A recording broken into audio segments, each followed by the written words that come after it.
kemudian nanti pada saat dilikuidasi, kemudian pada saat pembagian laba atau rugi, ya itu seperti itu. Kemudian bagaimanakah juga mekanisme terkait dengan masuknya partner baru dan keluarnya partner gitu ya. Ini banyak gitu pembahasannya. Oke, partnership. Partnership adalah dibentuk dari 2 atau lebih orang yang kemudian menjadi co-owners dari business profit. Tujuan utamanya adalah mendapatkan laba. Nah, ini biasanya tipenya itu bisa small retail, kemudian perusahaan jasa, perusahaan manufaktur. Kemudian paling banyak itu ini lawyer. Lawyer itu pengacara gitu ya, akuntan, KAP gitu ya. Makanya di dalam akuntan itu KAP dan rekan gitu bentuknya adalah firma biasanya. Firma. Atau CV atau lain sebagainya ya. Ini partnership bentuknya. Lawyers, dokter praktik bersama itu bentuknya adalah partnership. Partner, kemudian nanti saling bekerja sama, ada hak dan kewajiban, kemudian setor modal masing-masing. Nah, seperti apa bentukannya? Oke. Nah, berikutnya adalah oke. Untuk ini karakteristik partnership-nya itu seperti apa? Nah, ini yang terkait dengan ada legal entity, kemudian accounting entity. Ini terkait dengan individual. Gitu ya. Kemudian sifatnya lagi karakteristiknya adalah mutual agency, yaitu bertindak salah satu partner itu bertindak sebagai mengikat gitu ya. Ketika dia bertindaknya adalah sebagai partner aktif, maka akan mengikat ke partner yang lain. Artinya apa yang dilakukan oleh partner aktif atau sekutu aktif gitu ya, kalau bahasa persekutuan itu, kalau bahasa Indonesia kan persekutuan, partnership itu. Maka kemudian itu berlaku sebagai bagian dari partnership. Artinya orang ini akan berlaku sebagai wakil dari perusahaan gitu ya. Tuh. Nah, kemudian untuk selanjutnya adalah untuk karakteristik partnership sendiri ini umurnya terbatas gitu ya. Kenapa terbatas? Yaitu terbatasnya adalah ketika bubar. Bubarnya itu ketika masuk atau keluarnya partner itu bubar. Artinya bubar bukan dalam artian bahwa perusahaan itu berhenti, enggak. Berhenti beroperasi tidak, tapi terjadi perubahan secara mendasar pada ekuitasnya, bagian ekuitas. Nah, dissolution doesn't mean the business end. Artinya ini tidak kemudian perusahaannya itu tutup, benar-benar tutup, enggak. Bubar itu artinya terjadi perubahan pada ekuitas. Artinya dari komposisi kepemilikan dari partnership tersebut. Itu limited life, artinya terbatas gitu ya. Terbatasnya ada di situ. Kemudian unlimited liability. Nah, ini juga bisa jadi salah satu kelemahan dari partnership, yaitu masing-masing partner itu bisa tidak terbatas. Terbatas apa? Ketika perusahaan punya utang, kemudian utangnya itu tidak hanya terbatas pada kekayaan yang disetor ke perusahaan. Artinya ketika harta tersebut disetorkan ke perusahaan, kemudian nggak terbatas pada itu saja.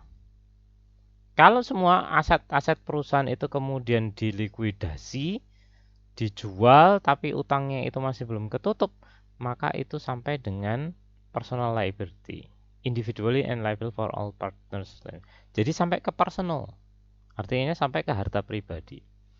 Misalkan kalau dalam sebuah persekutuan gitu ya, atau partnership untuk kedokteran gitu ya, buka praktik dokter, kemudian salah satu dokter itu ternyata malpraktik, kemudian menyebabkan kerugian sampai miliaran gitu ya. Nah, partnershipnya oke, nanggung, semuanya dijual habis, ternyata masih kurang, maka kemudian ke harta pribadi masing-masing dokter tadi. Itu seperti itu. Nah, kemudian untuk co-ownership. Nah, co-ownership property. Nah, masing-masing partners bisa mengklaim dari total aset. Tetapi sebenarnya klaim tadi tidak pada spesifik aset. Maksudnya gimana Pak? Maksudnya gini, ketika saya menyetorkan modal ikut dalam partnership KAP ABC gitu ya. KAP ABC, kemudian di situ saya store-nya adalah dalam bentuk kendaraan, mobil. Nilainya berapa? 100 juta. Yang lain ruko, misalkan nilainya 500 juta. Kemudian yang lain lagi berapa macam-macam. Oke, total adalah 1 miliar misalkan, 1 M. Nah, saya memiliki hak kepemilikan terhadap partnership tadi, gitu ya. Di partnership itu tidak kemudian ke aset tertentu, enggak. Mobil, itu mobil saya, enggak. Itu sudah jadi mobilnya adalah mobil partnership, mobil perusahaan.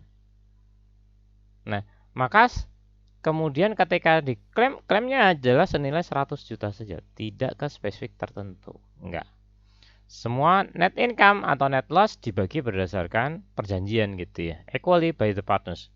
Itu berdasarkan apa? Bisa jadi sama persis, oke sama. Kalau masing-masing modelnya sama, mungkin kesepakatannya adalah sama. Kecuali ditentukan sendiri. Artinya ditentukan dari kesepakatan masing-masing partner. Saya setornya 100 juta, yang lain setornya adalah 500 juta, yang si A, B, C, A 100, B 500, C 400. Berarti yang nanti ketika pembagiannya berdasarkan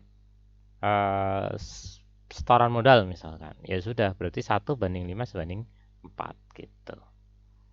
Itu. Jadi bisa seperti itu. Nah, pertanyaannya, nah ini all the following are characteristic partnership-nya. Semua merupakan karakteristik partnership kecuali yang mana? A, B, C, D. Lalu A, B, C, D. D, Pak. D, Pak. D, limited liability. Kenapa? Karena dia unlimited. Betul sekali. Karena unlimited. Oke. Nah, kemudian ada karakteristiknya. Nah, karakteristik partnership ini ada yang limited partnership, limited liability partnership, dan limited liability companies.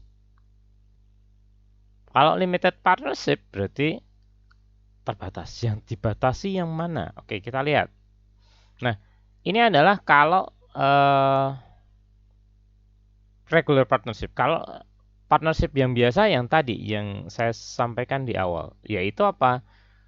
Ini manfaatnya mudah, tidak mahal untuk meng-create dan operasionalnya. Tetapi kemudian kelemahan utamanya, kekurangannya itu owners, partners, personally liability for business. Jadi ini tidak terbatas dari sisi apa namanya, kalau ada utang dan seterusnya, sampai kekayaan milik pribadi gitu ya. Nah itu. Ini kalau partnership biasa, maka kemudian diciptakanlah yang namanya LTD atau LP gitu ya, yaitu limited partnership. Limited partners, berarti ini kalau ada limited, itu berarti ada juga yang berlaku sebagai partner utama gitu ya, general partners gitu ya. Kemudian ada juga limited partners. Nah, limited partners artinya dia terbatas. Terbatasnya pada apa? Yaitu personal liability. Kalau pada yang tadi yang regular yang biasa gitu ya, enggak yang LTD, enggak yang limited, maka ketika terjadi kerugian, terjadi apa namanya utang dan seterusnya sampai ke harta milik pribadi. Tapi kalau ini enggak, yang limited ini maka hanya terbatas pada terkait dengan harta kekayaan yang sudah dia setorkan, tapi dia juga terbatas. Terbatas dari sisi apa? Dari sisi partisipasinya dalam manajemen. Ya, jadi dia terbatas kalau punya utang dia nggak akan ikut campur, maksudnya nggak ikut campur itu ketika utangnya itu nggak bisa ditutup, nggak ke harta pribadi, enggak. Tapi syaratnya juga terbatas dia. Terbatasnya apa? Bahwa dia tidak berpartisipasi dalam manajemen. Jadi bisa dibilang bahwa limited partners itu adalah apa namanya yang cuma setor modal aja, gitu ya. Setor modal atau bisa dikatakan sebagai sekutu pasif gitu ya. Kalau itu sekutu, partner pasif. Nah, berarti ada juga yang aktif, betul. General partners atau partner utama atau partner aktif gitu ya. Ya ini. General partners can raise cash without involving outside investor in management or business. Jadi dia bisa meningkatkan uangnya kalau dia setor mau banyak dan seterusnya, itu bisa. Nah, tapi yang general partners ini dia berlaku berarti mewakili perusahaan secara keseluruhan. Apa yang dia lakukan itu artinya wakil dari perusahaan itu sendiri. Dia yang aktif, dia yang jadi manajemen. Nah, kalau untuk general partners ini berarti dia tidak terbatas. Tidak terbatas apa? Terkait dengan kewajibannya. Maka general partners personally liable for business debt. Jadi kalau perusahaannya itu rugi, yang nanggung siapa? Utamanya adalah partner yang utama ini tadi, yang aktif gitu. Dan kelemahannya apalagi? Lebih mahal dibandingkan partnership biasa. Nah, ini biasanya untuk perusahaan yang investasi di dalam real estate. Artinya ada manajemennya, ada yang sebagai partner atau sekutu pasifnya. Oke. Nah, kemudian ada LLP. Nah, LLP ini adalah Limited Liability Partnership. Nah, ini biasanya adalah untuk usaha-usaha atau firma atau apa CV atau yang biasanya terkait dengan profesi gitu ya. Jasa-jasa profesi contohnya adalah lawyer. Lawyer itu pengacara gitu ya. Kemudian dokter, kemudian partner di dalam KAP, kantor akuntan publik. Ya, ini biasanya old line professions yaitu. Kemudian owner atau partners. Nah, ini tidak secara personal liability. Jadi yang nanggung kalau yang ini, yang LLP gitu ya. LLP ini misalkan dokter A, dokter B, dokter C. Maka kemudian itu tidak terkait dengan malpraktek dari partners yang lain. Kalau dokternya A ya berarti yang malpraktek adalah dokter A gitu ya. Nah, gitu. Itu partnersnya. Berarti di sini kekurangannya apa? Partners masih tetap personally liable. Jadi masih kemudian kalau ada kerugian nanggung gitu ya, sampai ke harta pribadi. Nah, ini sama gitu ya. Partners remain personally liable for types of obligation. Jadi kalau ada kewajiban utang gitu ya kepada kreditor, kepada lender, ke landlords gitu ya, itu jadi masih nanggung partners. Nah, biasanya ini terbatas untuk profesi tertentu. Enggak semuanya orang bisa gabung, enggak harusnya dia di dalam profesi tadi. Oke. Kemudian limited liability company LLC gitu ya. Nah, ini si pemilik memiliki keterbatasan terhadap business debt. Ini kalau punya utang ini nggak sampai ke harta pribadi. Meskipun berpartisipasi di dalam manajemen. Tapi kelemahannya adalah ini lebih mahal. Jadi ini sistemnya LLC ini mirip dengan PT gitu ya, LLC bentuknya, Limited Liability Company. Sesuai dengan berapa yang dia setor ya udah, kalau likuidasi ya udah habis dah. Tapi tidak sampai ke harta pribadi, nggak ke rumah pribadi, nggak. Kecuali rumah itu disetorkan sebagai setoran modal ke perusahaan gitu ya. Nah, ini yang mana? Berdasarkan bisnis organisasi ini bentuk limited partners yang lebih kecil jika ada active role in the management of business. Kalaupun ada, yang mana? Firms do limited partners have little. Ya, ada dalam organisasi partisipasinya ada jika ada active role. Yang mana? Yang limited liability. Limited partnership. Oke, sekarang Oke, saya skip aja manfaat dan nah kelebihan dan kekurangan dari partnership itu apa? Yaitu manfaatnya adalah kombinasi dari skill dan sumber daya dari dua atau lebih individual. Misalkan yang satu memang lebih hebat di sisi manajemen, yang satu adalah dari sisi teknisnya, yang satu dari sisi maintenance-nya, yang satu adalah dari sisi marketingnya. Berarti ada 3 orang sampai 4 orang misalkan. Nah, kemudian masing-masing bekerja sesuai dengan bidangnya. Nah, kadang-kadang permasalahannya itu adalah tadi memang semuanya harus disepakati di awal gitu ya. Kemudian kelebihannya juga adalah mudah dalam pembentukan. Tadi sudah masing-masing sumber dayanya sesuai dengan kelebihan dan kekurangannya, kemudian masing-masing sesuai dengan apa namanya skillnya gitu ya. Kemudian pembentukannya mudah gitu ya. Dan ini bebas dari governmental regulation dan restriction. Artinya terbebas dari aturan-aturan dan keterbatasan yang ada dari negara gitu ya. Kemudian pengambilan keputusan juga lebih mudah karena tidak melibatkan banyak orang gitu ya. Tidak melibatkan yang kalau PT kan banyak tuh pemegang saham dan seterusnya. Tapi kalau untuk partnership itu lebih mudah pengambilan keputusan karena hanya beberapa orang. Tetapi kemudian, nah kekurangannya apa? Kekurangannya adalah mutual agency. Jadi biasanya ini hanya terbatas gitu ya. Terbatas, kemudian orang-orangnya juga terbatas dengan skill yang sama atau sesuai dengan skill yang dibutuhkan gitu ya. Kemudian limited life, umurnya juga terbatas. Begitu partner masuk, maka kemudian bubar, kemudian terbentuk lagi sih sebenarnya. Nah, ini biasanya juga untuk proyek-proyek tertentu bisa juga gitu ya, sampai dengan tanggal tertentu gitu ya. Itu dibuat limited life tergantung tadi. Kemudian unlimited liability ini yang tadi saya sampaikan. Jadi ketika terjadi kerugian maka kemudian sampai dengan harta kekayaan pribadi gitu ya. Untuk nutup utang tadi.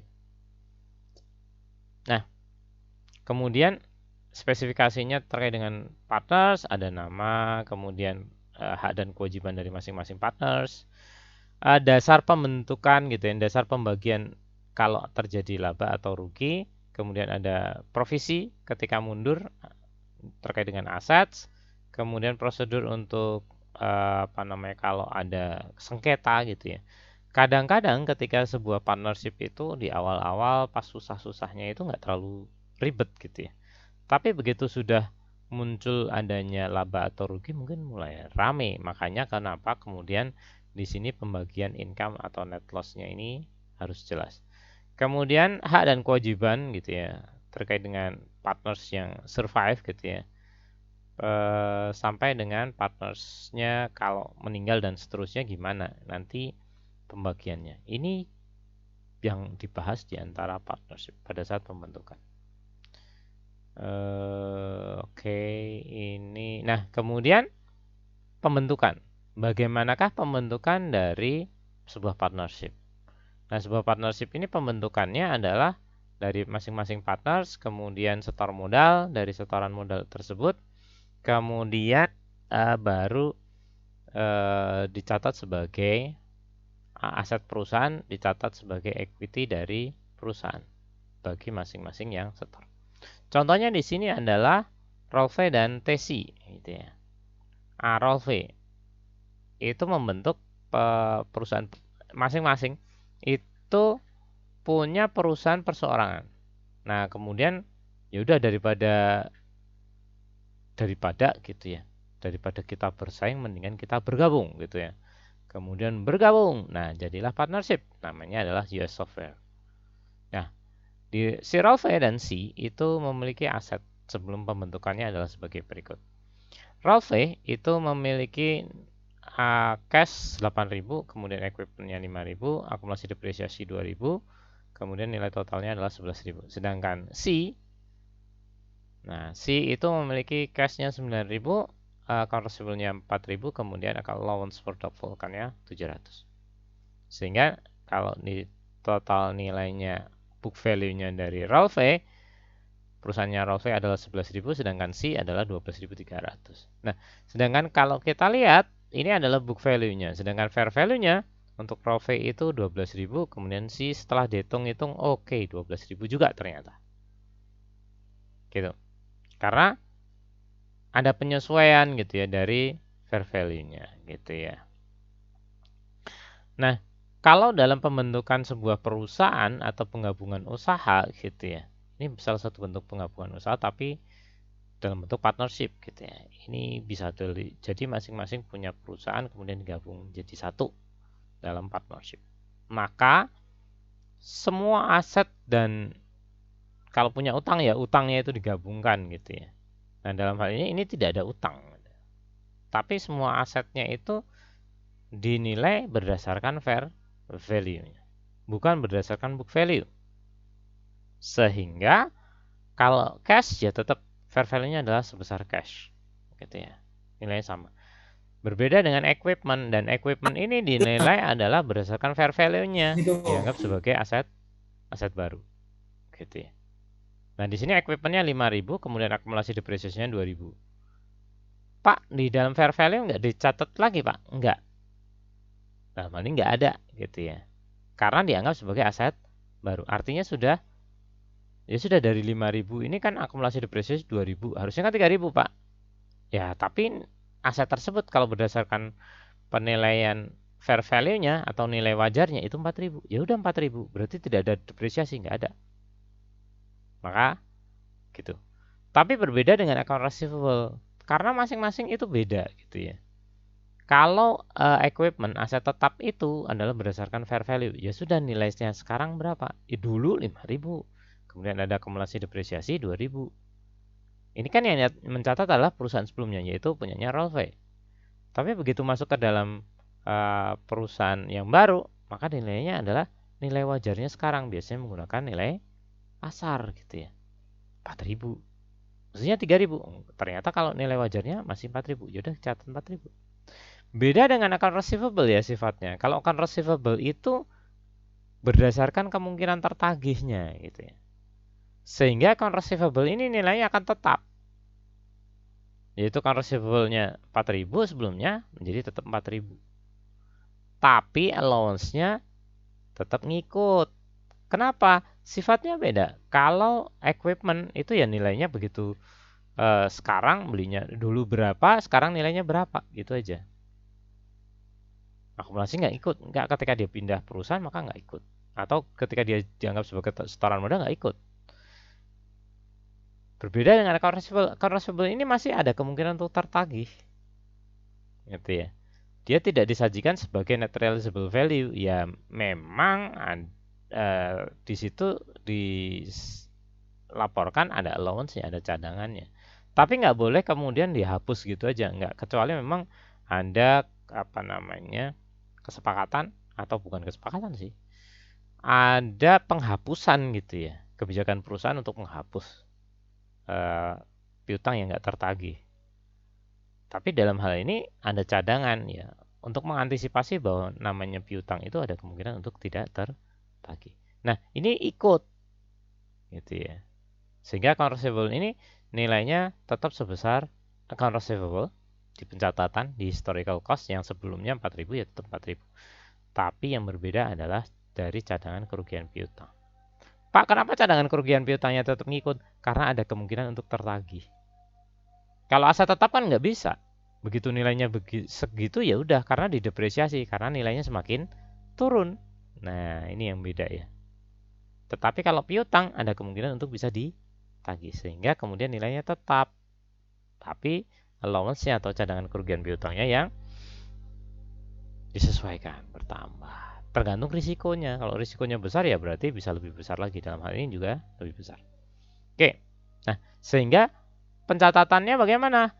Ingat tadi bahwa ketika terjadinya penggabungan usaha, ketika terjadinya apa namanya penggabungan usaha ataupun dijual dan seterusnya, ataupun dia setor ke perusahaan yang baru, maka pencatatannya adalah sebesar fair value. Sehingga untuk Rolve, kita lihat Rolve adalah 8.000 untuk cash, equipmentnya 4.000. Ya sudah, maka Rolve akan dicatat sebagai masuk ke perusahaan, logikanya adalah di debit sebesar cashnya 8.000 gitu ya. Kemudian equipmentnya 4.000, kemudian yang dikredit adalah Rolve Capital sebesar 12.000. Ini penjumlahan ya. Berarti jumlah modalnya Rolve adalah kombinasi berupa setoran modal cash dan equipmentnya. Kemudian modalnya dicatat 12.000. Bagaimana dengan C? C sama juga, cashnya adalah sebesar 9.000. Kemudian account receivable-nya 4.000, tapi ada allowance-nya sebesar 1.000, dan C capital-nya adalah 12.000. Artinya dalam hal ini modalnya adalah sama sebesar 12.000 dan 12.000 untuk partnership tadi US Software gitu ya, yaitu miliknya Rolve dan C. Oke. Pertanyaannya, ketika partner melakukan investasi non-cash aset dalam partnership, maka aset harus dicatat sebagai sebesar at their apa? ABCD. Yang mana nih? ABCD. Halo? C ya, Pak. Yang mana? Tadi barusan saya jelaskan. Ya, C. Fair market value atau fair value. Gitu ya. Itu konsepnya. Oke, sekarang. Benar atau salah? 1. Partnership memiliki unlimited life. Corporation do not. Benar, Pak. Benar? Betul. Salah. Salah, Pak. Salah, Pak. Iya, yang udah tahu jawabannya kan baru salah gitu ya. Karena partnership itu limited life, corporation yang unlimited. Kebalik. Oke, 2. Partners jointly own partnership asset. Ya. A partner's claim on partnership asset doesn't attach to specific asset. Ya, ketika partners kemudian ikut dalam sebuah partnership gitu ya. Partners klaim terhadap partnership aset tidak terkait pada spesifik aset. Benar atau salah?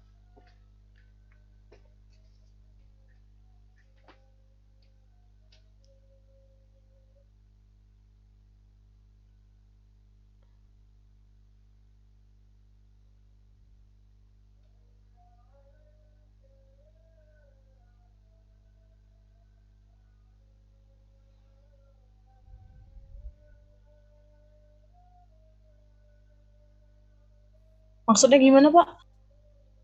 Ya ini, coba dibaca.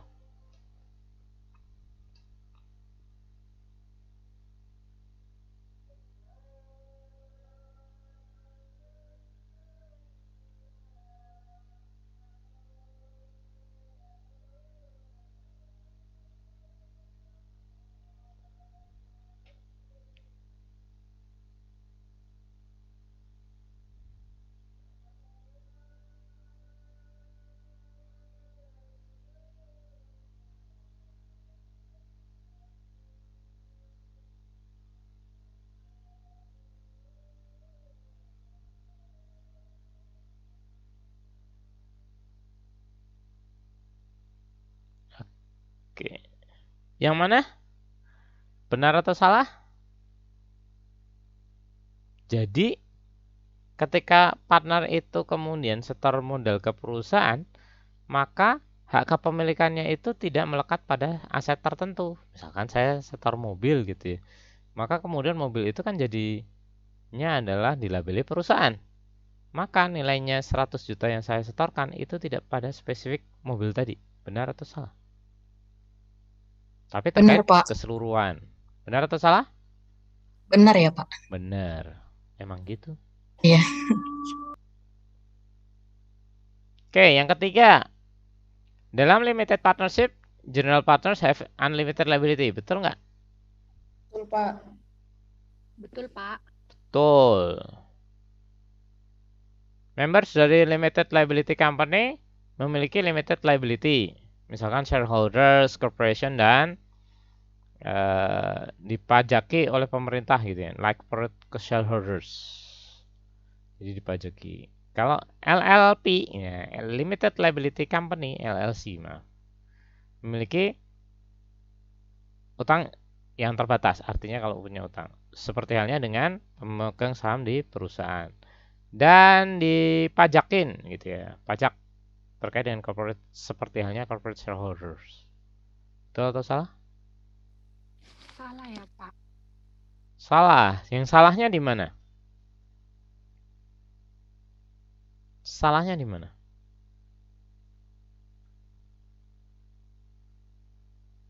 Yang pajaknya itu.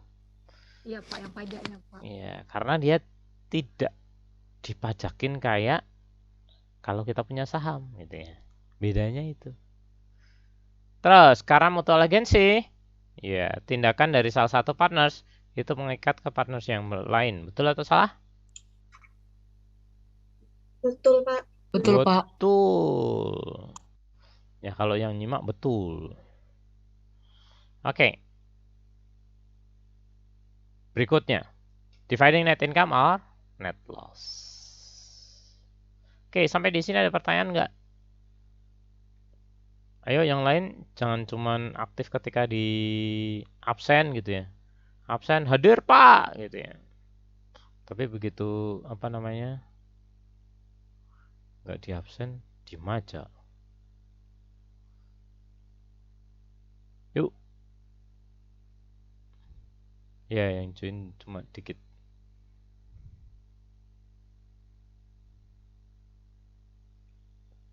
Oke.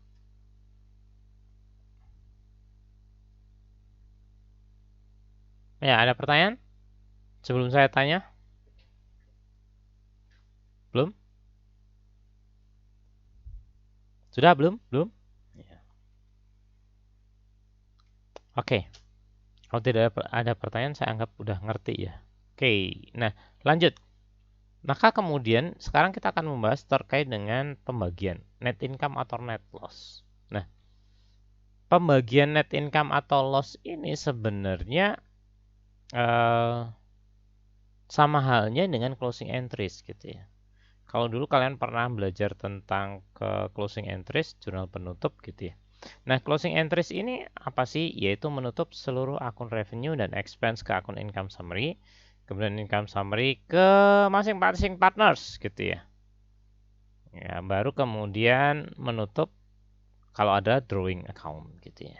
Drawing itu pengambilan milik pribadi. Itu seperti itu closing entries. Masih ingat jurnal penutup? Nah, ini closing entries. Ini sebenarnya untuk nanti jurnal untuk pembagian laba atau ruginya. Nah, income ratio. Nah, ada beberapa cara, yaitu adalah income ratio-nya itu fix. Artinya ya udah bagi rata misalkan. Atau berdasarkan dengan saldo modalnya. Berapa sih modalnya? Nah, itu dibikin proporsional. Bisa fix, tetap bagi rata, atau perbandingan tertentu, atau berdasarkan perbandingan saldo modal. Nah, kemudian gaji ke partners dan sisanya itu fixed ratio. Jadi dibagi sama besar, bisa juga. Atau bisa juga berdasarkan interest on partners. Jadi berdasarkan hak kepemilikan dari saldo modal.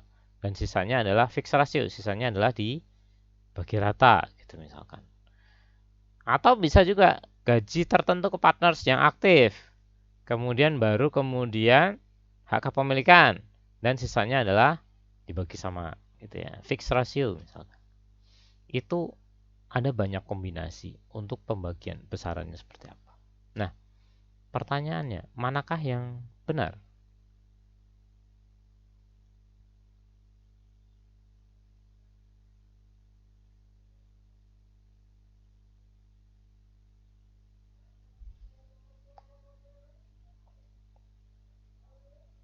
Yang mana?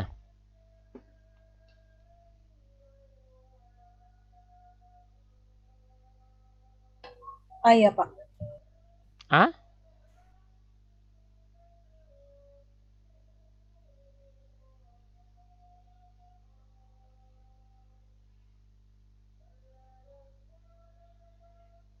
Yang lain?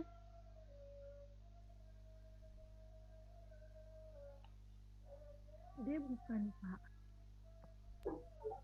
Kalau nggak C ya, Pak. D kayaknya, Pak. Kenapa jadi berubah? D, Pak. D kayaknya, Pak. D, E. Gak ada E ya? D, Bapak, D. Iya, saya bercanda aja. Yang mana? D. D, Pak. Iya, Pak. D, Pak.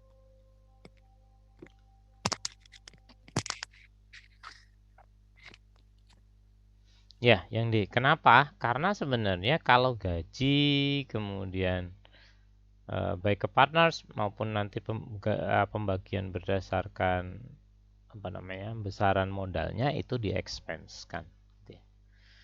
Nah, ilustrasi ini Sarah King dan Riley adalah co-partners partnership bekerja sama dalam Kingsley Company. Kemudian partnership sepakat untuk membagikan. Jadi kesepakatan mereka berdua sepakat bahwa gaji untuk King adalah 8.400 dan Lee 6.000. Kemudian ada interest allowance-nya berdasarkan hak kepemilikan adalah sebesar 10% dari capital balance, ya, sebagai bagian dari modalnya. Ya. Kemudian pada awal tahun, at the beginning years gitu ya, ini 10% dari saldo modal di awal tahun, kemudian sisanya dibagi sama besar. Nah, saldo per 1 Januari untuk King adalah 2.800 dan Lee 24.000. Di tahun 2017, partnership net income-nya adalah 22.000. Maka pembagiannya adalah sebagai berikut. Maka kemudian kita buat schedule pembagiannya, kemudian buat jurnalnya. Nah, caranya seperti ini. Net income-nya itu adalah 22.000. Kemudian di pembagiannya untuk net income, untuk Sarah King dan Rally. Salary allowance-nya adalah 8.400 dan Lee 6.000. Oke, kita alokasikan ini dulu berdasarkan soal gitu ya. 8.400 dan 6.000. 8.400 untuk King dan Lee-nya 6.000. Sehingga totalnya adalah 14.400. Itu salary allowance. Kemudian yang kedua, sesuai dengan ketentuan di soal, bahwa yang kedua adalah interest allowance. Ada bunga 10% gitu ya, berdasarkan saldo modal di awal tahun. Berarti 10% dikalikan 28.000, 10% kali 24.000. Sehingga di sini Sarah Kings itu memperoleh 10% kali 28.000, 2.800 dan Lee dapatlah 2.400. Totalnya setelah dialokasikan adalah 5.200. Sehingga dijumlahkan dari yang salary allowance 14.400 ditambah dengan interest allowance-nya 5.200 sehingga dapatlah 19.600. Sedangkan yang total net income-nya 22.000, berarti 22.000 kemudian dikurangi 19.600 kemudian dibagi sama besar, ya, equal. Sarah King-nya 2.400 kali 50%, 1.200 dan Rally-nya 2.400 kali 50%, 1.200. Total sisanya adalah 2.400. Sehingga total division net income-nya 12.400 dan Lee 9.600. Sehingga totalnya 22.000. Udah alokasinya. Selesai. Itu ya. Oke. Jadi pembagiannya contohnya seperti ini. Ini adalah pembagian laba. Pak, kalau gitu sebenarnya ini salah satu bentuk pembagian laba dengan kombinasi, betul. Kalau misalkan duitnya nggak cukup, ya kalau duitnya nggak cukup berarti kalau laba kemudian kalau rugi gitu ya, atau kalau kurang nombok dong, ya berarti kalau kekurangannya itu juga dibagi sama besar. Kita lihat jurnalnya dulu untuk pembagiannya di sini. Kemudian income summary-nya 22.000, kemudian Sarah King Capital 12.400 dan Rally 9.600. Sehingga di sini kemudian total interest dan total hak kepemilikannya saya Sarah King 11.200, Rally 8.400 sehingga totalnya adalah 19.600. Kemudian sisanya kalau dalam hal ini ada defisiensi gitu ya. Tadi 22.000. Nah, sekarang itu rugi gitu ya. Bukan rugi sih sebenarnya, tapi labanya tidak bisa menutup untuk seluruh pembagiannya. Sehingga kalau kita lihat di sini kan 22.000 ya awalnya. Salary allowance-nya berapa? Oke. Nah, kita potong di sini dulu langsung. Total salary and interest-nya 11.200 dan 8.400. Sedangkan totalnya itu 19.600, tapi labanya hanya 18.000. Kalau labanya hanya 18.000, sedangkan yang sudah dibagikan itu 19.600, berarti kekurangannya adalah 1.600. Nah, kekurangan 1.600 ini juga dialokasikan gitu ya. Remaining defisiensinya itu adalah 1.600, maka 1.600 ini kalau sesuai dengan aturannya tadi bahwa sisanya ini remainder equally, berarti sisanya dibagi sama besar. Nah, kekurangannya itu juga dibagi gitu ya. Uangnya 18.000, harus bayar 19.600. Maka kemudian kekurangannya 1.600 alokasikan ke masing-masing partner. Sehingga total divisinya untuk alokasinya tetap 18.000. Ya nggak mungkin dong, labanya 18.000 kita bayar 19.600, duitnya dari mana gitu ya. Ada, ya udah. Kalau begitu berarti untuk King adalah 10.600 dan Lee 7.600.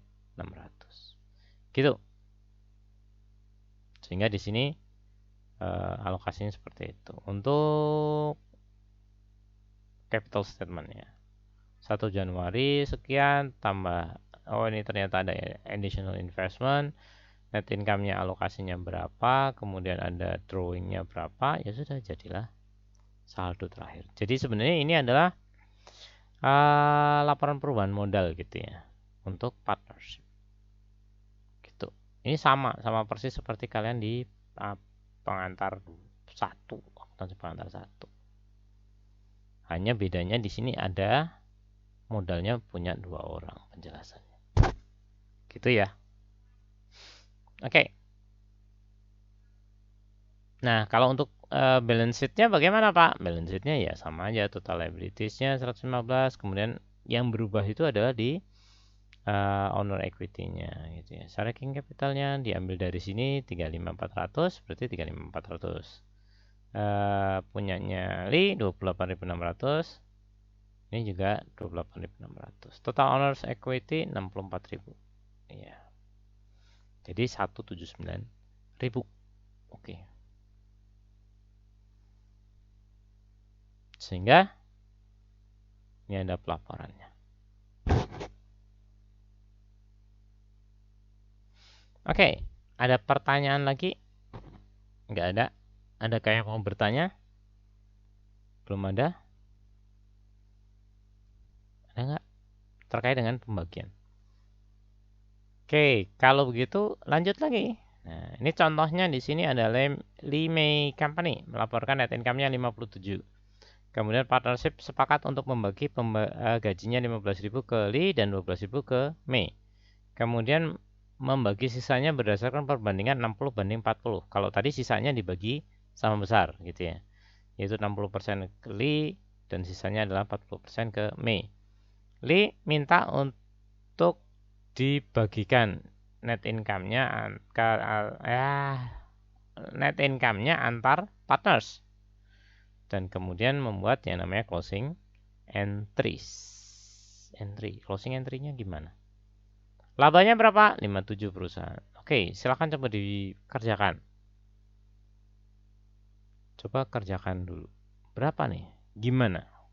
Berapa masing-masing dapatnya? Untuk May berapa? Lee berapa?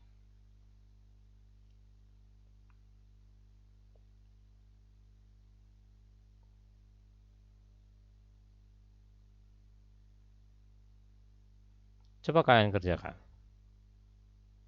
5 menit.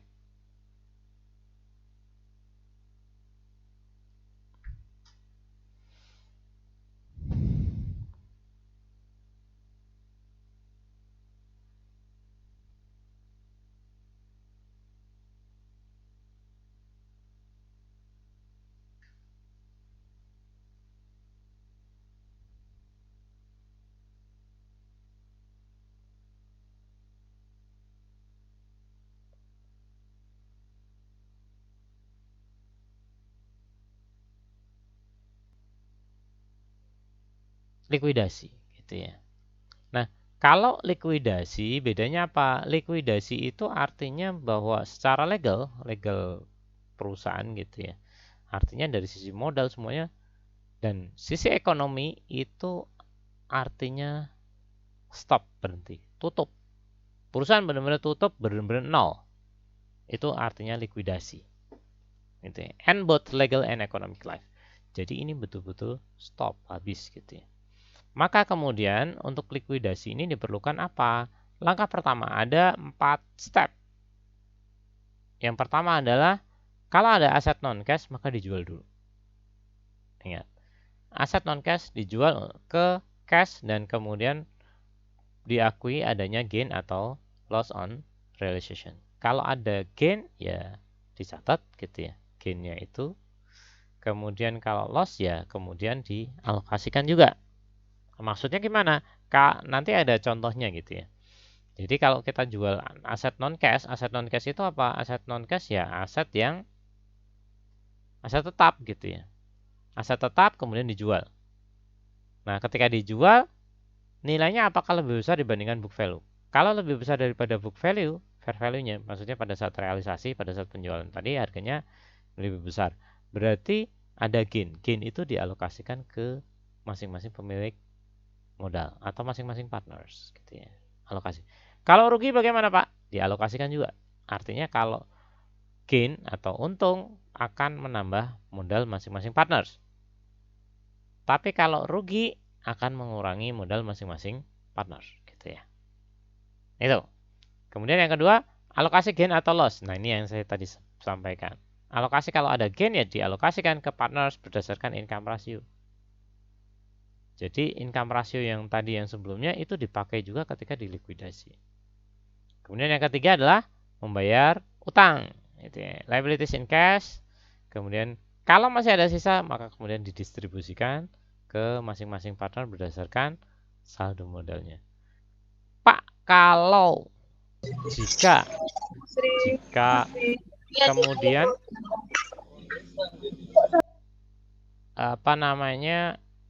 ada partner yang dia untuk modalnya aja udah nggak ketutup gitu ya. Itu gimana? Berarti ada beberapa cara, yaitu bisa jadi nanti dia harus setor modal lagi untuk nutup kekurangannya atau partner lain yang cover gitu. Oke. Maka kita contoh sekarang. Ke contoh. Ilustrasi ini S company dilikuidasi kemudian pada kondisi saat itu ya. Masing-masing aset, liabilities, dan owners equity account-nya adalah sebagai berikut. Ini adalah neracanya gitu ya. Posisi neracanya. Asetnya cash itu 5.000, account receivable 15.000, inventory 18.000, equipment 35, akumulasi depresiasinya 8.000 sehingga total asetnya adalah 65.000. Sedangkan liabilities dan owner equity punya utang notes payable 15.000, account payable-nya 16.000, Arnet capital 15.000, carry capital 17.800 dan eaten capital 1.200 sehingga totalnya juga 65.000.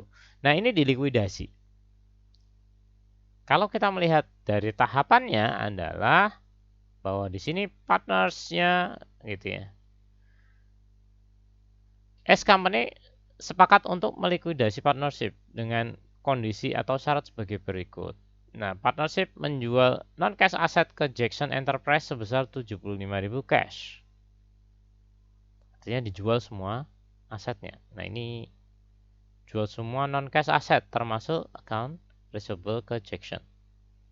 Dapatnya 75.000. Kemudian partnership akan membayar partnership liabilities gitu ya, utang. Kemudian sisanya itu dibagi berdasarkan partners income ratio 3-2-1.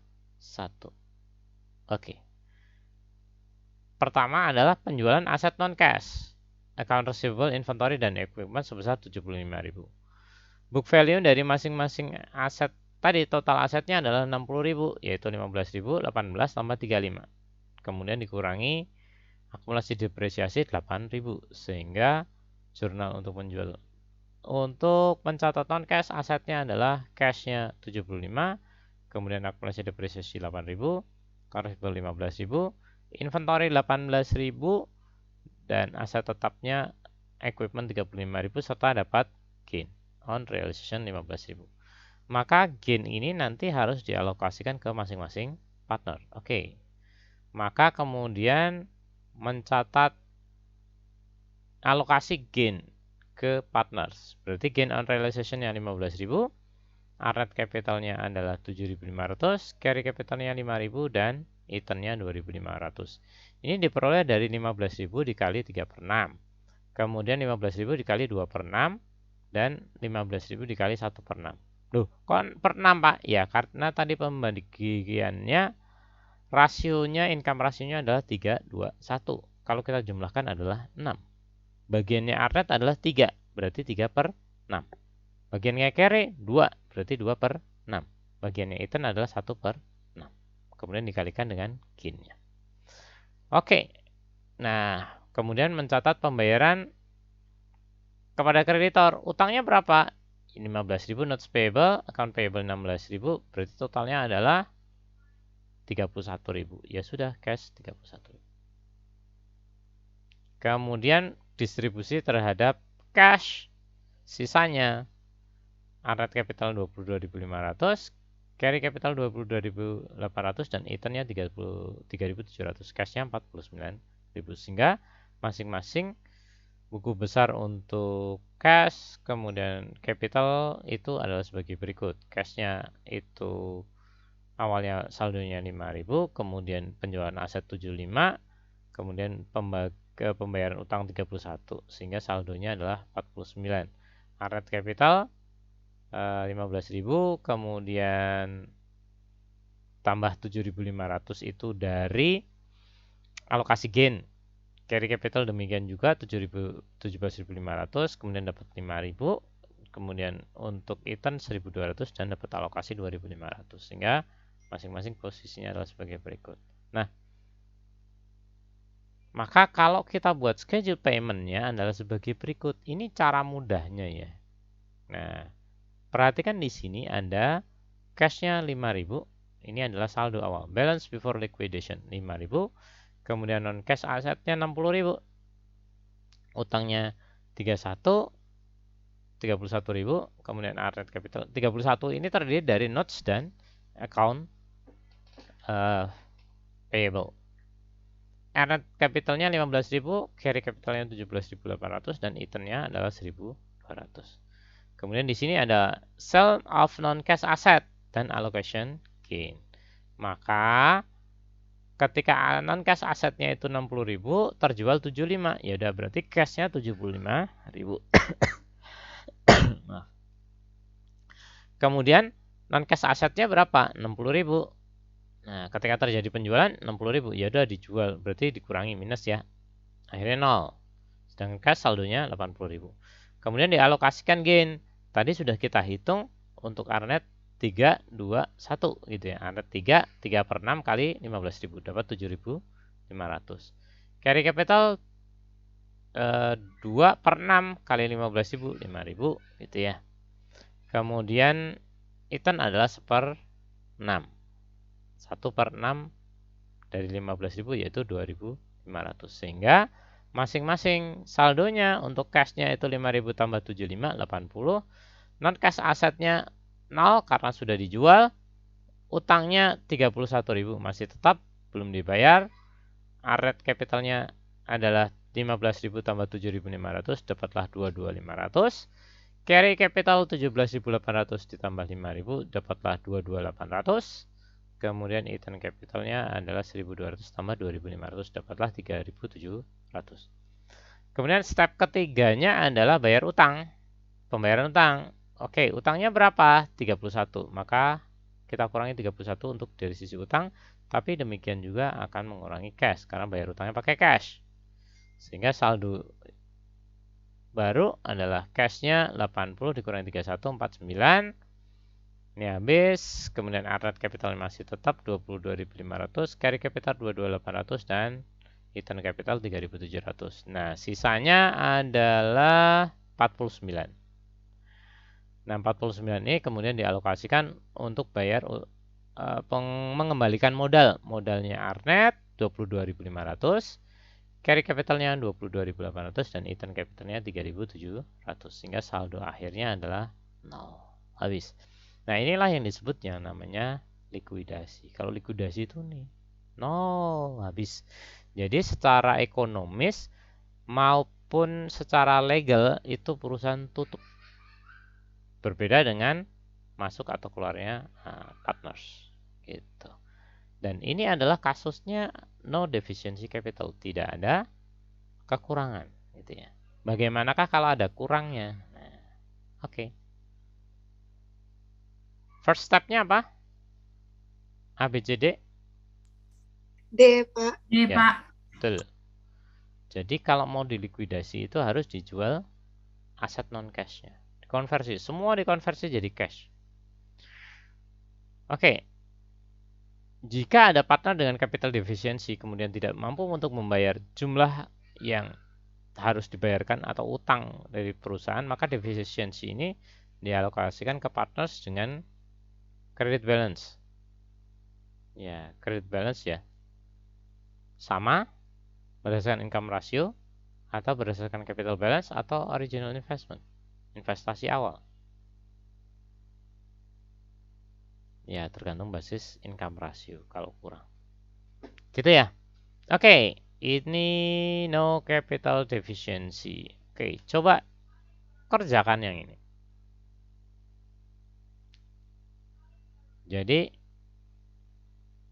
perusahaan Grafton memutuskan untuk melikuidasi perusahaannya. Non cash asset yang dijual adalah sebesar 115.000. Kemudian income ratio dari partners DC ya, Kelly D, Craig D, dan Maris K adalah 233. Kemudian, nah schedule dari cash paymentnya untuk Grafton Company adalah sebagai berikut. Ya itu tadi. Gitu ya.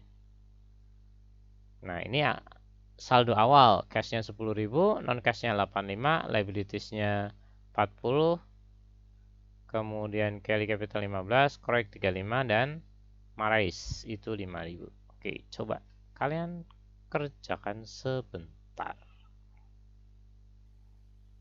Kemudian untuk ini 0, kemudian utangnya masih 40.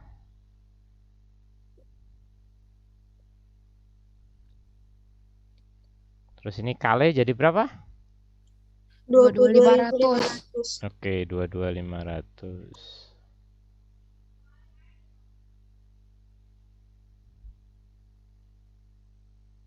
Kemudian Croix 36.250. 46.250. Nah, 46. Ah, jelek kali, sebentar.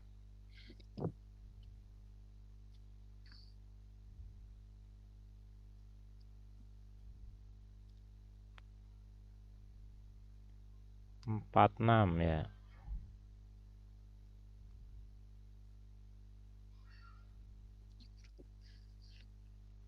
Ini jadinya berapa? 15, 16, 11.250. 16.250. Nah, itu.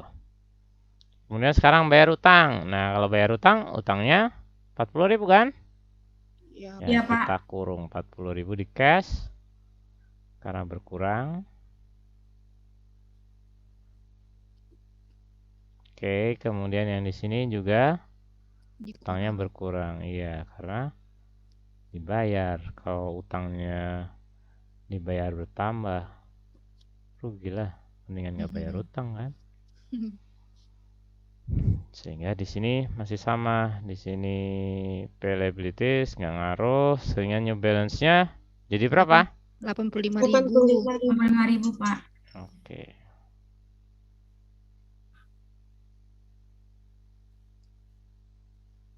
Ini kosong, ini kosong. Ini jadinya tetap 22.500.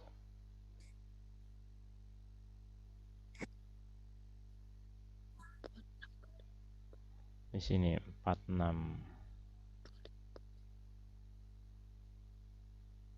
250. Ini nanti salah juga dikira. Nah, itu dah 0. Di sini 16.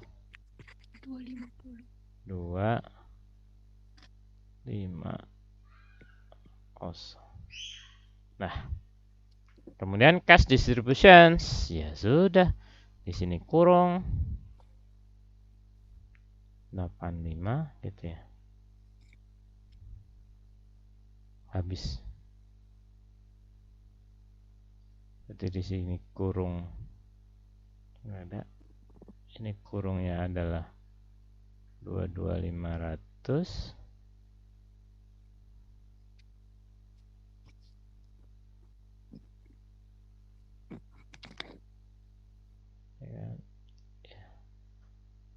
ini adalah 46.250. Di sini 16.250.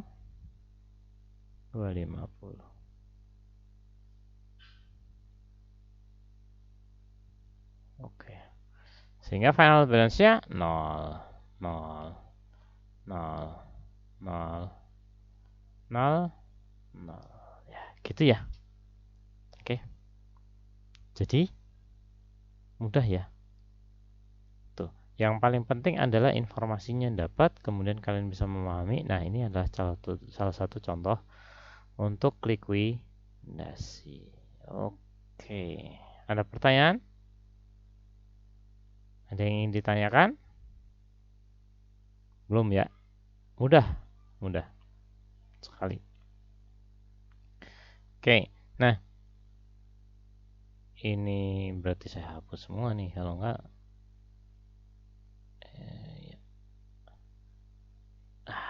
jadinya seperti ini. 15.000, kemudian alokasinya nah 7.500 itu tadi perhitungannya di bawah. 15.000 dan seterusnya. Ini sama persis dengan yang tadi saya tulis gitu. Kurang lebihnya seperti itu. Oke. Nah, terus sekarang bagaimana kalau ada capital deficiency alias ada minus gitu ya, kurang. Jadi kalau ada gain itu dialokasikan, kalau kurang juga dialokasikan. Intinya sama. Contohnya di situ sama tadi ya. Nah, ininya sama semua, datanya sama kecuali di sini. Nah, di sini S company itu bangkrut, kemudian menjual merchandise, kemudian dengan diskon dan menjual equipment ya, jual murah gitu ya. Kemudian cash yang diterima dari penjualan ini kepada customer totalnya adalah 42.000. Ya, cash proceednya. Kemudian buatlah jurnal realisasi untuk non cash aset. Maka yaudah cashnya dapat 42.000, akumulasi depresiasi 8.000, loss on realization-nya 18.000, kemudian account receivable 15.000, inventory 18.000 dan equipment 35.000. Karena kita cuma dapat cash-nya adalah 42.000 sedangkan total book value-nya adalah 60, berarti ruginya adalah sebesar 18.000. Oke. Kemudian alokasi loss-nya kalau tadi itu di kredit, nah sekarang karena dia rugi, maka modalnya kita debit berdasarkan alokasi gain atau losses-nya.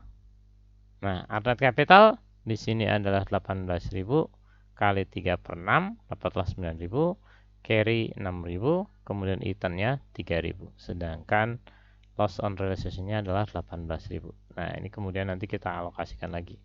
Nah, kemudian pembayaran payment in full pada kreditor, ya notes payable 15.000, account payable ini masih sama ya seperti yang tadi 31.000. Berarti kemudian nah, pembayaran sisanya likuidasi, payment likuidasinya adalah saldo sebelum likuidasi 16.000, net capitalnya 6.000, kemudian carry capitalnya 11.800, ini dikurangi gitu ya. Kemudian return capitalnya dia setor karena kekurangan gitu ya, 1.800. Oke, mungkin sebentar. Nah, jadi dari yang tadi, soal yang tadi gitu ya, penjelasannya itu adalah seperti ini. Ini saldo sebelum likuidasi itu 5.000, non cashnya adalah 60.000 dengan soal yang sama ya. Tapi ini dengan capital deficiency. Liabilities-nya 31.000, net capital 15.000, carry capital 17.800 dengan return 1.200. Nah, tadi terjualnya adalah 42.000 gitu ya. Terjualnya 42.000, kemudian dengan cash asetnya adalah 60.000. Ya. Sehingga kemudian ada alokasi. Alokasi apa? dari selisih. Selisihnya berapa? 18.000. Kemudian untuk arnet capitalnya itu dialokasikan kerugiannya itu 9.000, carry capitalnya 6.000, dan return capitalnya adalah 3.000. Sehingga ketika di sini dialokasikan, ternyata return itu kekurangan sebesar 1.800 karena modal dia hanya 1.200 gitu ya. Kalau saldo yang baru kan di sini cashnya 47, kemudian utangnya masih tetap 31, arnet capital 6.000, carry capital 11.800, jadinya return capitalnya adalah minus 1.800. Maka kemudian si return ini karena capital deficiency, karena kekurangan, maka kemudian dia setor modal lagi gitu ya. Return payment berapa? 1.800. Sehingga si return ini bayar 1.800 untuk nutup kekurangannya 1.800 tadi. Ya, alhasil kemudian saldonya tinggal 48.800 karena cashnya bertambah ya 48.800, yaitu dari 47 ditambah 1.800 setoran si Ethan. Nah, utangnya 31.000, kemudian arnet capitalnya adalah 6.000, kemudian carry capitalnya 11.800 dan Ethannya 0. Jadi dia tidak punya modal lagi, sudah yang minus tadi, setor lagi untuk nutup dengan harta pribadi dia. Kemudian saldo yang baru ini jadinya seperti ini. Kemudian sekarang bayar utang 31.000, ya sudah bayar utang 31.000, 0, sehingga sisanya saldo kasnya adalah 17.800, arnetnya 6.000, carry-nya 11.800, sehingga kemudian distribusi, sehingga di sini cashnya berkurang 17.800 untuk nutup punya modal arnet dan modal carry gitu. Jadi seperti ini penjelasan yang tadi. Nah, tapi bisa juga caranya adalah, saya balik lagi ya ke PowerPoint. Caranya itu untuk likuidasi itu kalau ini kan ditanggung oleh si siapa, partners ya, untuk partners gitu ya.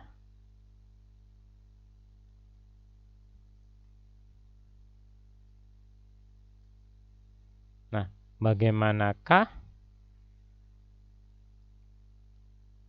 kalau bagaimana kemudian jika capital deficiency ini yang menanggung adalah partner yang lain gitu ya. Nah, kalau yang menanggung partner yang lain, maka di sini kalau yang menanggung partner yang lain, ya sudah, berarti alokasi 1.800 tadi, kekurangan 1.800 itu dialokasikan ke existing partners gitu ya. Existing partnersnya siapa? Arnet dan carry. Ya udahlah, daripada Ethan ini perusahaan kan sudah mau tutup nih, udah tutup, daripada setor modal lagi, ya udahlah kita baik-baik aja. Oke, arnet dan carry yang nanggung. Maka kemudian pembagiannya adalah 3:2 gitu ya. Karena kan awalnya 3, 2, 1. Arnet 3, carry 2, dan Ethan 1. Maka 1.800 itu dibagi ke arnet dan carry. Sehingga arnet itu menanggung 1.080 dan carry menanggung 720. Sehingga kekurangan dari Ethan capital 1.800 ini ditutup oleh dua partners. Maka modalnya adalah ya cashnya tetap 16.000, sedangkan arnet capitalnya itu jadinya 4.920 dan carry capital 11.080.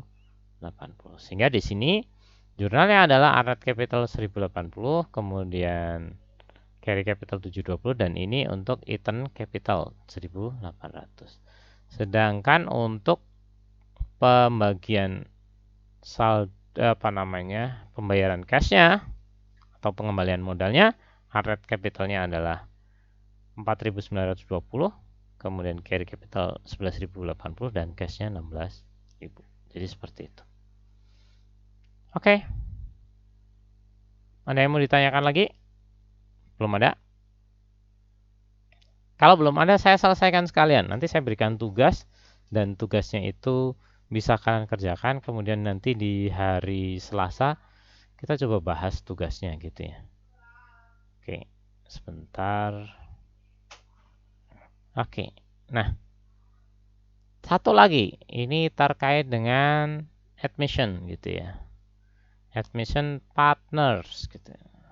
Ini bagian terakhir dari partnership. Nah, masuk atau keluarnya dari partners itu akan menyebabkan bubarnya partnership. Meskipun secara ekonomisnya perusahaan itu tetap jalan. Hanya dengan masuknya partner ini kemudian akan menyebabkan perubahan dari sisi ekuitas, sehingga seakan-akan perusahaan itu bubar.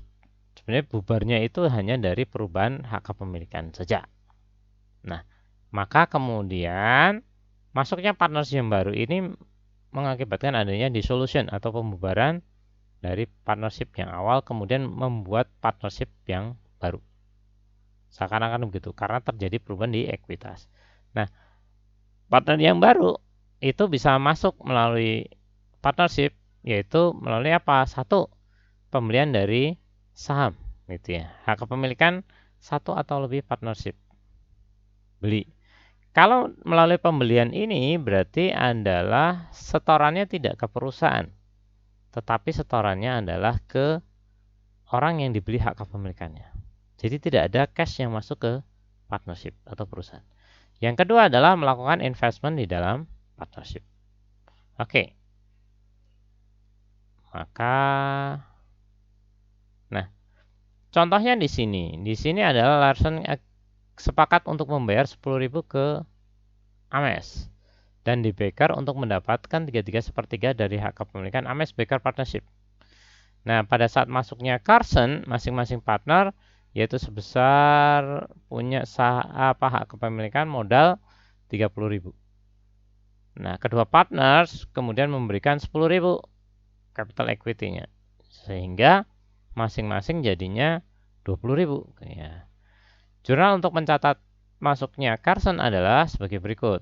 Ames Capital 10.000, The Baker Capital. Ya, jadi punyanya Ames dan Baker ini berkurang. Modalnya berkurang. Kenapa? Karena sudah dibeli sebesar 10.000 gitu ya. Jadi si Carson itu masuk ke partnership melalui pembelian hak kepemilikan langsung kepada existing partners, yaitu Ames dan Baker. Masing-masing dia membayar 10.000. Sehingga modalnya Ames dan Baker berkurang 10.000. Uangnya ini masuk kemana? Masuk ke kantong pribadi Ames dan Baker. Maka di sini di dalam partnership tidak ada tambahan cash. Tidak ada uang masuk. Masuknya langsung ke Ames dan Baker. Sehingga kemudian di sini Ames capitalnya 10.000, Baker capital 10.000, dan Carson capitalnya 20.000. Dengan masuknya Carson melalui Ames dan Baker membeli hak kepemilikan atau modalnya Ames dan Baker secara langsung, maka net asset atau dalam hal ini adalah cash-nya, ya net assetnya ini 60.000 gitu ya, bukan cash ya. Net asset itu aset bersih. Setelah dikurangi utang gitu ya, total aset dikurangi total utang itu namanya net asset, equity gitu ya. Nah ini equity, equity-nya 60.000 gitu ya. Ames capitalnya 30.000, tapi kemudian karena dibeli 10.000, sekarang saldonya 20.000. Baker capital awalnya saldo 30.000, dibeli 10.000 langsung ya. Jadi saldonya 20.000 dan Carson capitalnya adalah 20.000. Yang ngeluarin duit siapa? Carson. Belinya langsung ke Ames dan Baker, sehingga pencatatan di perusahaan tidak ada cash yang masuk dan modal secara keseluruhan net asset gitu ya, itu tetap 60.000 karena sebelumnya 30.000 tidak terjadi perubahan. Oke. Kemudian dengan asumsi L. Carson sepakat untuk menginvestasikan sebesar 30.000. Nah, asumsi ini caranya adalah yang kedua. Kalau tadi dengan pembelian hak kepemilikan atau modal langsung ke partners gitu ya. Sedangkan yang cara kedua adalah melakukan investment di dalam partnership. Dengan asumsi Carson sepakat untuk menginvestasikan 30.000 di cash di dalam Ames Baker Partnership untuk mendapatkan 3/3 capital interest-nya. Ya. Pada saat masuknya Carson, masing-masing partners memiliki hak kepemilikan 30.000. Ya, sehingga jurnal untuk mencatat masuknya Carson adalah sebagai berikut. Berarti ada cash masuk ke dalam perusahaan. Kalau diinvestasikan berarti masuk perusahaan. Cash 30.000. Kemudian Carson Capital 30.000. Ya, dia kan invest 30.000, 30.000. Sehingga jadinya di sini net asset atau ekuitasnya itu bertambah 90, Ames Capitalnya 30.000, Baker Capital 30.000 dan Carson Capital 30.000. Jadi ini besaran persentasenya sama. Tapi kalau tadi dengan pembelian langsung ke hak kepemilikannya ke masing-masing partners, total nilai aset, net asset atau total nilai equity perusahaan tidak berubah. Kalau yang cara pertama, ini tetap 60.000. Sebelumnya juga 60.000 karena 30 kan sama. Tapi kalau melalui investasi, maka terjadi perubahan di net asset. Karena ada cash masuk sebesar 30.000, kemudian modal 30.000. Net asetnya jadi tambah. Kemudian modal masing-masing juga tetap untuk Ames dan Baker gitu ya. Sedangkan Carson dapat 30.000. Sehingga posisinya sebenarnya sama, persentasenya 3/3. Yang tadi juga 3/3, ya, tapi nilai modalnya beda. Itulah. Kalau secara komposisi rasionya sama. Oke. Nah, ini adalah kalau melalui investment, nah ini perbandingannya yang tadi gitu ya. Kalau di sini purchase interest-nya adalah beli dari masing-masing partners, tidak ada tambahan secara net asset-nya. Equity perusahaan tetap 60.000 gitu ya. Kemudian total capital juga tetap, tapi melalui investment net asetnya 90.000, total capitalnya juga 90.000, terjadi selisih ya. Itu bedanya. Oke. Bagaimanakah kalau dengan cara memberikan bonus ke partner yang lain? Ini biasanya terjadi ketika si partners gitu ya. Partner yang baru itu melakukan investasi atau setor modal itu besarannya lebih besar dibandingkan hak kepemilikan yang diperoleh. Nah, partnership maka kemudian bonus karena ada kenaikan capital balance dari old partners, jadi yaudah jadinya lebih sebagai setoran gitu ya. Dan ini terjadi hanya melalui investment. Kalau langsung ke partners nggak ada bonus-bonusan. Tapi ini dilakukan ketika melalui investment, yaitu setoran modal ke perusahaan. Nah, itu aja. Catatannya bonus itu terjadi kalau investment ke dalam partnership atau ke dalam perusahaan. Kalau tidak, ya enggak. Tidak ada. Meskipun dia bayar lebih, enggak ada bonusnya. Ya bonusnya ke partners, ya karena dia dapat cash lebih besar. Kenapa ini terjadi?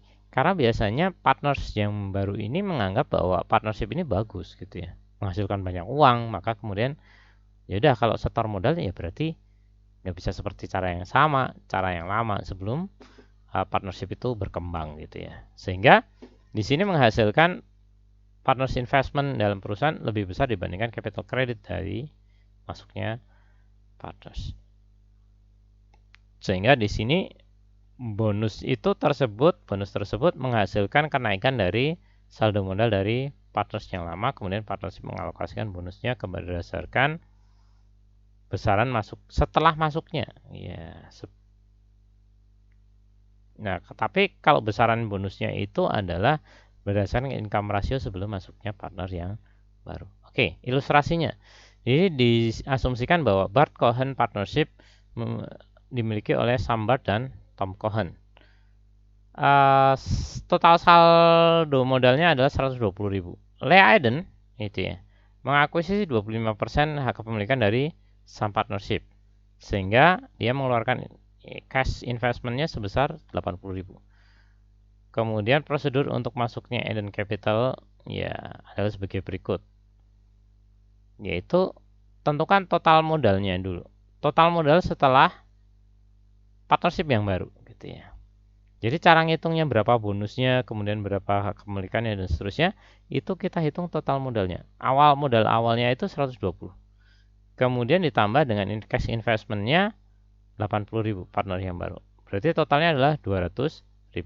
Kemudian 200.000 ini kita hitung hak kepemilikannya berapa? 25%. Berarti 25% kita kalikan dengan 200.000 modal yang baru gitu ya. Bukan modal yang lama ya.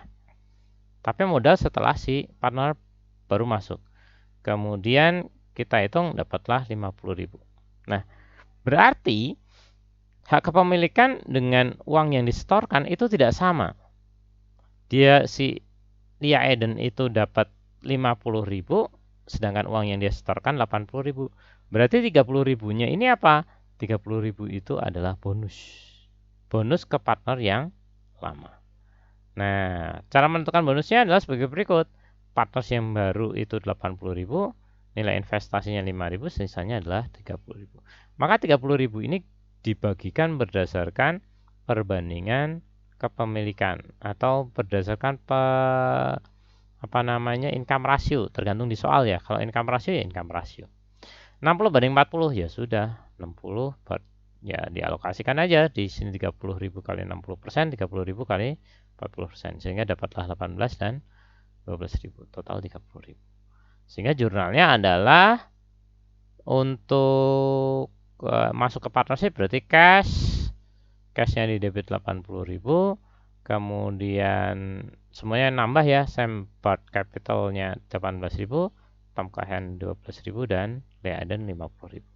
Ini artinya bahwa si Lia Eden itu memberikan apa? Memberikan bonus kepada Sam dan Tom. Sembart dan Cohen, Bart and Cohen. Sebesar 18 dan 12.000. Totalnya 50.000 yang dia alokasikan. Gitu. Bonus ke partners yang lama. Bagaimanakah kalau kebalik? Nilai investasinya lebih kecil dibandingkan hak kepemilikannya. Nah, ini biasanya terjadi karena partnership lagi butuh uang gitu ya. Maka ya udahlah dapat hak kepemilikan 50 berapa persen, tapi uang yang disetorkan lebih kecil. Maka bonus itu diberikan oleh partner yang lama. Oke. Contohnya ini sama, tapi setorannya itu cuma 20.000. Hak kepemilikannya 25.000. 25%, maaf. Jadi kalau kita hitung berarti total partnershipnya 120, kemudian awal ditambah dengan 20.000 dapatlah 140. Capital kreditnya berarti 25% kali 140. Bonus ke Edennya adalah sebesar 15.000. Maka alokasinya jadinya hak kepemilikan Bart dan Cohen ini berkurang untuk mengalokasikan 15.000 tadi. Gitu ya. 9.000 dan 6.000. Maka jurnalnya adalah cash 20.000, Sambart capital 29.000 debit, Cohen capitalnya berkurang 6.000, Sam dan Bart ini sama-sama berkurang modalnya. Kemudian Lia Eden capital 35.000 di kredit. Seperti ini ya. Bonus ke partners yang baru. Kemudian ini bagian terakhir, the last gitu ya. Withdrawal. Nah, kalau mundur gimana? Kalau mundur itu bisa jadi ya partnership bubar juga, kemudian terbentuk partner yang baru. Ini sama, voluntary dan involuntary. Caranya sama seperti tadi, ya karena mundurnya itu karena melalui yaudah saya mundur, atau hak kepemilikan partner yang lama itu kemudian dibeli gitu ya. Dibeli oleh partner yang sudah ada, atau bisa juga dia mundur dengan sukarela gitu ya. Berarti ada beberapa hal. Nah, ini contohnya adalah Merge Need dan Odom. Masing-masing pemilikannya 25, 15, dan 10.000. Merge dan Need sepakat untuk membeli Odom Interest. Berarti Merge dan Need itu beli. Nah, kalau ini langsung personal ya. Partners personal asset. Maka tidak ada cash yang keluar dari perusahaan kalau begitu. Jadi ini cashnya itu keluar dari masing-masing partners. Nah, masing-masing partners ini sepakat untuk membayar Odom sebesar 8.000 sebagai ganti hak kepemilikan setengah dari Odom total interestnya 10.000. Masing-masing 8.000. Oke, berarti dapatnya si Morts dan Need ini akan dapat hak kepemilikan sebesar 5.000. Nah, jurnalnya adalah Odom Capital 10.000, Morts Capitalnya 5.000 gitu ya. Kemudian Need Capitalnya 5.000 nambah gitu ya. Nah, di sini karena personal aset tidak ada cash yang keluar dari partnership. Kemudian hak kepemilikannya berubah gitu aja. Odom Capitalnya di debit, kemudian Morts Capitalnya 5.000, Need Capital 5.000. Pak, yang 16.000-nya nggak dicatat? Tidak, karena 16.000 itu masuk ke dalam uangnya langsung dibayarkan ke Odom gitu ya. Itu uang pribadi milik Morts dan Need gitu ya. Sehingga tidak dicatat di dalam partnership. Oke, dengan asumsi bahwa misalkan RST gitu ya, Roman Sen dan Truk. Ini kemudian partner share income 321. Truk mundur dari partnership dan menerima cash payment 25.000 dari firm. Oke. Nah, dalam hal ini adalah kan 30.000. Nah, bonus dibayarkan kepada partnership karena cash paid karena ini pembayarannya adalah lebih besar gitu ya. Misalkan. Ini kan si Truk kan 20.000, kemudian dibayarnya 25.000 dari perusahaan, maka ini dapat bonus istilahnya sebesar 5.000. Nah, kalau bonus kepada partner yang baru itu ada beberapa hal gitu ya. Mungkin kenapa sih dibayarkan lebih? Karena fair value dari partnership lebih dari book value-nya. Kemudian ada goodwill misalkan. There is unrecovered goodwill, ada goodwill yang tidak direcover yang muncul dari partnership earning record gitu ya. Kemudian sisanya adalah partner, bisa jadi partner yang lama itu untuk mengeluarkan partner yang ada di perusahaan. Kenapa? Misalkan perusahaan-perusahaan si partner yang mau dikeluarin tadi karena dia nggak aktif, nggak jelas gitu ya misalkan. Nah, kemudian partnership mengeluarkan bonus kepada partners yang lama yang keluar gitu ya, atau dikeluarin gitu ya. Ya, berdasarkan income rasionya. Nah, ilustrasinya dengan asumsi capital balance-nya adalah RSC partnership Roman 50.000, Sen 30 dan 20.000. Kesepakatannya 321 gitu ya. Kemudian di third itu dikeluarkan atau dia keluar dari partnership sehingga terima 25.000. Jurnalnya adalah sebagai berikut. Truk Capital 20.000 debit, kemudian Roman Capital 3.000 dan Sen Capital 2.000, kemudian cashnya 25.000. Nah, artinya apa? Mundurnya si Truk ini mendapatkan bonus sebesar 5.000 karena modalnya si Truk itu cuma 20.000. Nah, yang nanggung siapa sisanya? 20.000 tapi dibayarkan 25.000. Yang menanggung adalah Roman dan Sen, yaitu dengan mengurangi hak kepemilikan masing-masing sebesar 3.000 dan 2.000 gitu. Oke. Ya. Nah, bagaimanakah kalau kebalik gitu ya? Dengan mundurnya itu kemudian malah justru si orang yang mundur ini ngasih bonus kepada partner yang masih bertahan. Nah, biasanya ini terjadi karena asetnya overvalue atau partnership labanya kurang atau rendah, kemudian partners memang ingin keluar dari partnership gitu ya. Kalau tadi dikeluarkan, kalau ini keluar gitu ya. Orang itu kalau suruh keluar, kalau kondisinya perusahaan sangat bagus kan susah ya. Tapi kalau di sini ya sudah, karena kondisinya nggak terlalu bagus, saya mundur aja deh. Terus gimana? Yaudah dibalikinnya nggak usah penuh, sisanya buat yang partner yang masih ada gitu ya. Maka ini kurang lebih sama ya, tapi bedanya dari modal 20.000 kemudian dibayar cuma 16.000. Berarti sisanya itu alokasi sebesar 4.000, yaitu 20.000 dikurangi 16.000 itu dialokasikan bonus untuk partner yang ada, yaitu Roman dan Sen gitu ya, sebesar 2.400 untuk Roman dan 1.600 untuk Sen, yaitu masing-masing berdasarkan perbandingan tadi 3, 2, 1 gitu ya. Perbandingan alokasi laba atau rugi. Sehingga jurnalnya adalah sebagai berikut. Start capitalnya 20.000, Roman capital 2.400, Sand capital 1.600, kemudian cashnya 16.000. Oke. Itu saja yang bisa saya sampaikan.